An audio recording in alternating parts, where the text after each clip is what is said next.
Hello friends, स्वागत आहे तुमचं एमपीएससी आस्पिरंट या यूट्यूब चॅनलवर. मित्रांनो, जानेवारी 2025 ते डिसेंबर 2025 पर्यंतच्या राजकीय घडामोडी, चालू घडामोडी आपण बघणार आहोत. तर मित्रांनो, या लेक्चरमध्ये तुम्हाला उपराष्ट्रपती पदाची निवडणूक कशी होते, सध्याचे उपराष्ट्रपती कोण आहे, तर हे तुम्हाला या लेक्चरमध्ये समजेल. तर मित्रांनो, तुम्हाला जर व्हिडिओ आवडत असेल तर व्हिडिओला लाईक, कमेंट आणि शेअर जरूर करा. चला तर मग व्हिडिओला सुरुवात करूया. सी.पी. राधाकृष्णन 15वे उपराष्ट्रपती.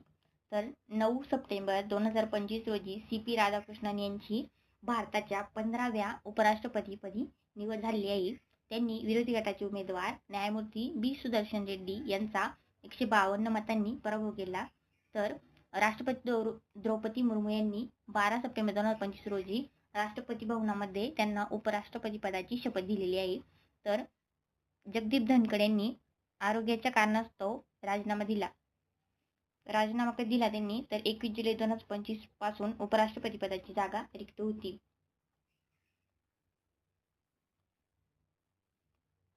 तर उपराष्ट्रपतीपदी पद भूषवणारे राधाकृष्णन हे डॉक्टर सर्वपल्ली राधाकृष्णन आणि आर. व्यंकटरमण तामिळनाडूतील हे तिसरे नेते ठरलेले आहे. तर उपराष्ट्रपतीपदी निवडणूक 2025 मध्ये किती जणांनी मतदान केलेलं आहे, तर लोकसभा प्लस राज्यसभा संख्या 788 आहे. तर त्यापैकी एकूण मतदान केलेले खासदार किती आहे, तर 767 आणि 392 विजयासाठी आवश्यक पाठिंबा पाहिजे असतो. तर राधाकृष्ण यांना किती मते मिळाली, तर ती 452 मते त्यांना मिळालेली आहे. तसेच सुदर्शन रेड्डी यांना 300 मतं मिळाली आणि 781 काय आहे, तर एकूण मतदार संख्या 6 राज्यसभा आणि 1 लोकसभा जागा रिक्त होती. तर 13 मतदानापासून दूर राहिले खासदार आणि 15 हे अवैध ठरवले. तसेच म्हणजेच एकूण 98.2% मतदानाचे प्रमाण होते.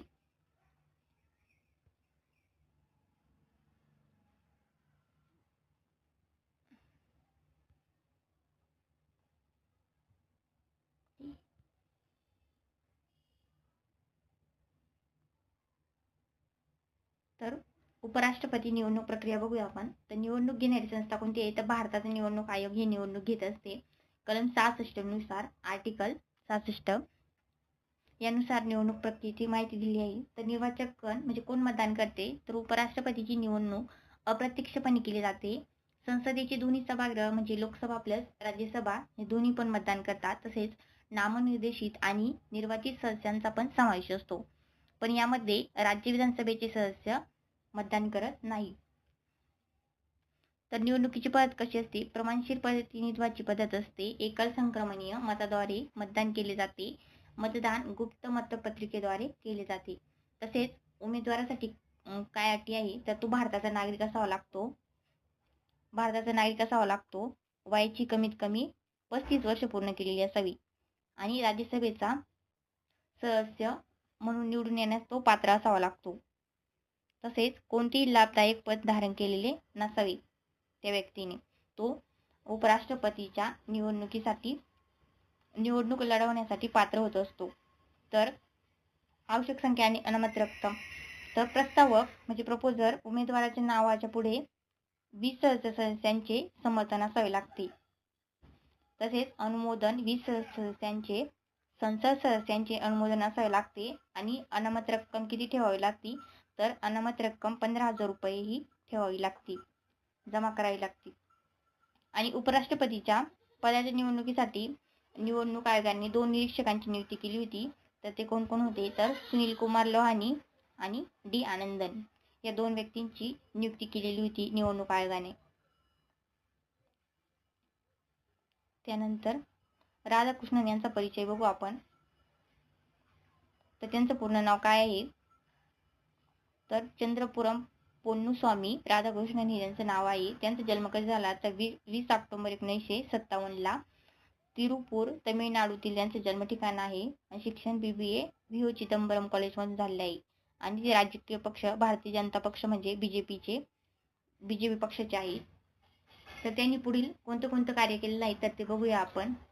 तर ते उपराष्ट्रपतीच्या निवडणुकीच्या आधी ते महाराष्ट्र राज्याचे राज्यपाल होते. म्हणजे जुलै 2024 ते सप्टेंबर 2025 मध्ये 2025 पर्यंत त्यांनी महाराष्ट्राचे राज्यपाल म्हणून पद भूषवलेले आहे. त्याआधी ते झारखंड राज्याचे म्हणजे फेब्रुवारी 2023 ते जुलै 2024 पर्यंत झारखंड राज्याचे राज्यपाल होते. त्याआधी तेलंगणाचा अतिरिक्त कारभार त्यांनी सांभाळलेला होता आणि पुदुच्चेरीचा पण अतिरिक्त कारभार त्यांनी सांभाळलेला होता. तर राष्ट्रीय स्वयंसेवक संघातून त्यांच्या कारकिर्दीस सुरुवात झालेली होती. तर 1974 मध्ये भारतीय जनसंघाचे राज्य समिती ते सदस्य होते आणि त्याच्या आधी 1996 ला भाजप तमिळनाडू सचिव म्हणून त्यांची नियुक्ती करण्यात आलेली होती आणि 1998 ला कोइंबतूर इथून लोकसभा सदस्य झाले होते आणि दुसऱ्यांदा 1999 ला ते लोकसभा सदस्य म्हणून निवडून आलेले होते आणि ते कोंगू वेल्लार गोड्डूर या समुदायातील आहे आणि त्यांना पचई तमिळन म्हणजे खरा तमिळ म्हणून त्यांना ओळखले जाते. आणि स्टॉक मार्केट घोटाळ्याची चौकशी करण्यासाठी त्यांची नेमणूक करण्यात आलेली होती.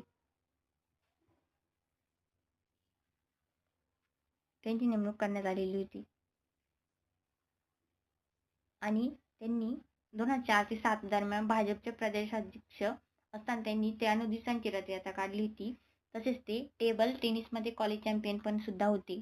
तर खासदार म्हणून त्यांनी संसदीय वस्त्रोद्योग स्थायी समितीचे अध्यक्ष म्हणून कामकाज बघितले होते.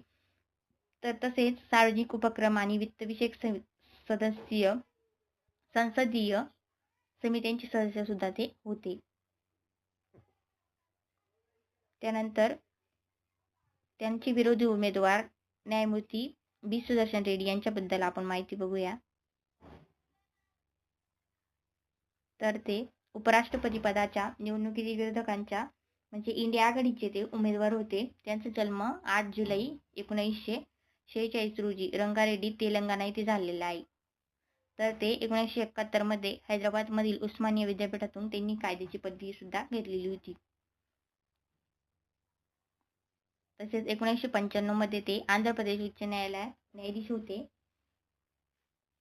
आणि 2005 मध्ये गुवाहाटी उच्च न्यायालयाचे मुख्य न्यायाधीश होते. 2007 ते 11 मध्ये ते सर्वोच्च न्यायालयात न्यायाधीश म्हणून त्यांनी कामकाज बघितले होते. तसेच त्यांनी गोव्याचे पहिले लोकायुक्त म्हणून सुद्धा कामकाज बघितलेले आहे. तर मित्रांनो, कोणत्या न्यायालयामध्ये त्यांनी काम केलेले आहे तर यावर सुद्धा राज्यसेवेला मल्टी स्टेटमेंटमध्ये क्वेश्चन विचारला जातो. तर त्यांच्याविषयी सगळी माहिती लक्षात असू द्या. सध्या ते हैदराबाद येथील आंतरराष्ट्रीय न्यायाधीश म्हणून मध्यस्थता मंडळाचे विश्वस्त आहेत. काँग्रेसने तेलंगणामध्ये जातनिहाय जनगणनेसाठी कार्यगटाचे ते प्रमुख होते. भारताचे उपराष्ट्रपती या पदाबद्दल आपण बघूया. तर हे भारतातील दुसरे सर्वोच्च संवैधानिक पद आहे आणि संविधानाच्या म्हणजे आर्टिकल 63 नुसार हे पद अस्तित्वात आहे. तर ते उपराष्ट्रपती हे राज्यसभेचे पदसिद्ध अध्यक्ष असतात आणि उपराष्ट्रपती जर नसेल तर उपराष्ट्रपती हे राष्ट्रपतीचा काम बघत असतात. तर हे लक्षात ठेवा. त्यांचा कार्यकाळ हा 5 वर्ष असतो. वेतन 4 लाख रुपये प्रति महिना असतो. म्हणजे त्यांना उपराष्ट्रपती म्हणून वेतन दिलं जात नाही, तर ते राज्यसभेचे अध्यक्ष म्हणून त्यांना वेतन दिलेलं असतं. तर पहिले उपराष्ट्रपती कोण होते? डॉक्टर सर्वपल्ली राधाकृष्णन. 52 ते 62 मध्ये होते ते आणि एकूण 6 उपराष्ट्रपती हे नंतर भारताचे राष्ट्रपती झालेले आहे. तर हे पण लक्षात असू द्या. तो उपराष्ट्रपती कोण कोण होते बघूया आपण यांची यादी. तर पहिले डॉक्टर सर्वपल्ली राधाकृष्णन होते. त्यानंतर डॉक्टर जाकीर हुसेन, व्ही गिरी. तर हे पहिले 3 आणि शेवटचे म्हणजे 12, 13, 14. तर हे सुद्धा लक्षात असू द्या. तर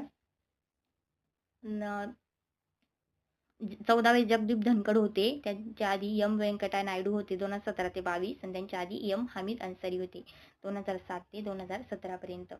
तर जगदीप धनखडांबद्दल त्यांनी राजीनामा दिला तर त्यांच्याबद्दल बघूया. तर त्यांनी प्रकृतीच्या कारणास्तव 21 जुलै 2025 रोजी पदाचा राजीनामा दिला. तर धनखड यांची 11 ऑगस्ट 2022 रोजी म्हणजे 2022 मध्ये ते 14वे उपराष्ट्रपती म्हणून त्यांची निवड करण्यात आली होती आणि त्यांनी कलम 67 अनुसार राष्ट्रपती द्रौपदी मुर्मू यांच्याकडे आपला राजीनामा दिलेला आहे. तर आतापर्यंत राजीनामा देणारे उपराष्ट्रपती कोण कोण होते तर व्ही गिरी, आर व्यंकटरमण आणि तिसरे जगदीप धनखड हे होते. तर त्यांचा जन्म कधी झालेला आहे तर 18 मे 1951ला किटाना म्हणजे राजस्थानमधील होते ते. BSc LLB त्यांनी केलेली आहे. तसेच भारतीय जनता पक्ष म्हणजे BJPचे ते उमेदवार होते, जे BJP पक्षाचेच होते ते. तर 1979 वकील म्हणून नोंदणी झाली. 90मध्ये त्यांनी राजस्थान उच्च न्यायालयात वरिष्ठ वकील म्हणून कामकाज बघितले. तर 89 ते 91 मध्ये लोकसभा सदस्य होते.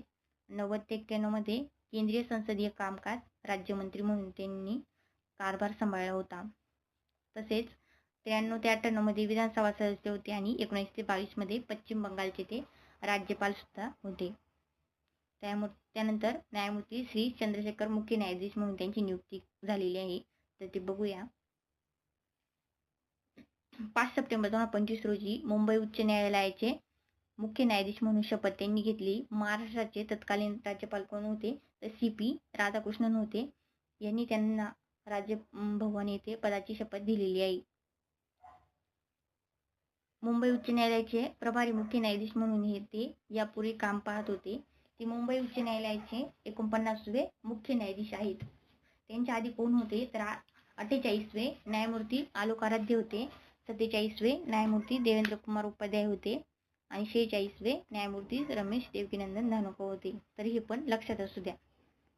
आणि पहिले भारतीय मुख्य न्यायाधीश कोण होते तर न्यायमूर्ती MC चांगला होते. तर हे लक्षात असू द्या. आणि पहिल्या महिला मुख्य न्यायाधीश कोण होत्या न्यायमूर्ती सुजाता मनोहर या होत्या. तर त्यांचा परिचय बघूया आपण. तर त्यांचा जन्म कधी झालेला आहे 25 मे 1965ला रांची झारखंडमध्ये झालेला आहे. शिक्षण LLB झाले दिल्ली विद्यापीठातून आणि ते वकील म्हणून कधी नोंदणी केली तर डिसेंबर 1993ला. दिल्लीत 19 वर्ष फौजदार यांनी दिवाणी कायद्याचा सराव केला त्यांनी.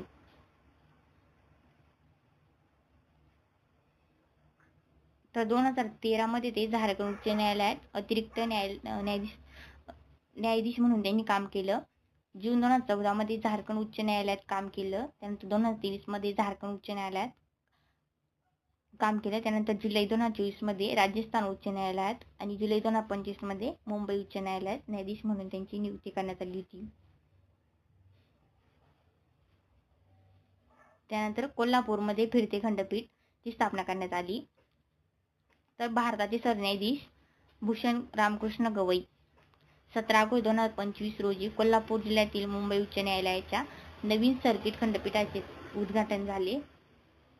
1 ऑगस्ट 2025 रोजी मुंबई उच्च न्यायालयाचे तत्कालीन मुख्य न्यायाधीश आलोक आराध्य यांनी कोल्हापूरचा सर्किट बेंच म्हणून नियुक्ती करण्याची अधिसूचना जारी केली आहे. तर कोल्हापूर खंडपीठ 18 ऑगस्ट 2025 पासून कार्यरत झाले आहे. तर मित्रांनो भूषण गवई हे 52वे भारताचे सरन्यायाधीश होते. तर हे लक्षात असू द्या. आणि आताचे 53वे कोण आहे तर ते सूर्यकांत आहेत. या खंडपीठाच्या अधिकार क्षेत्रात कोणकोणते जिल्हे येतात तर कोल्हापूर खंडपीठामध्ये कोल्हापूर, सातारा, सांगली, सोलापूर, रत्नागिरी आणि सिंधुदुर्ग या 6 यांचा समावेश कोल्हापूर खंडपीठामध्ये होतो जिल्ह्यांचा. तर या खंडपीठामध्ये न्यायमूर्ती MS कर्णिक आणि न्यायमूर्ती शर्मिला देशमुख यांचा समावेश असलेले एक द्विसदस्यीय खंडपीठ आणि न्यायमूर्ती SG दिघे आणि न्यायमूर्ती HG चपळगावकर यांचे 2 एकसदस्यीय खंडपीठ असतील. तर द्विसदस्यीय खंडपीठ जनहित याचिका, PIL, दिवाणजीत याचिका आणि अपील आणि फौजदारी खटले यांसारख्या प्रकरणांची सुनावणी करेल. तसेच एकसदस्यीय खंडपीठ हे फौजदारी आणि दिवाणी प्रकरणी सुनावणी करतील. तर मुंबई उच्च न्यायालयाचे विद्यमान खंडपीठ कुठे कुठे आहे तर नागपूर 1956 पासून आहे, छत्रपती संभाजीनगर 1984 पासून, गोवा पणजी 1982 पासून आहे. तर हे लक्षात असू द्या. मुंबई उच्च न्यायालयाचे 3 खंडपीठ आहेत. तर खंडपीठ स्थापना करण्यात कधी आले तर राज्याची पुनर्रचना अधिनियम 1956च्या राज्य सरकारने प्रस्ताव दिलेला असावा. उच्च न्यायालयाचे मुख्य न्यायाधीश यांची राज्याच्या राज्यपालांची संमती असावी. हा प्रस्ताव जसवंत सिंग आयोगाने 1988 मध्ये व्यापक मार्गदर्शक आणि निकष पूर्ण करण्यासाठी दिलेला होता. तर न्यायमूर्ती जसवंत सिंग आयोग 1981 चा होता. उत्तर प्रदेशमध्ये जिल्ह्यांमध्ये उच्च न्यायालयाच्या खंडपीठांनी तयार करण्यासाठी या आयोगाची स्थापना करण्यात आली होती. तर कोल्हापुराचा न्यायालयीन इतिहास काय आहे तर 1931 मध्ये छत्रपती राजाराम महाराज यांनी कोल्हापुरामध्ये उच्च न्यायालय आणि सर्वोच्च न्यायालय स्थापन केले होते. त्यापूर्वी 18 न्यायालय स्थापन झाले होते. न्यायमूर्ती महादेव गोविंद रानडे यांनी पहिले जिल्हा न्यायाधीश झाले होते. तर हे लक्षात असू द्या.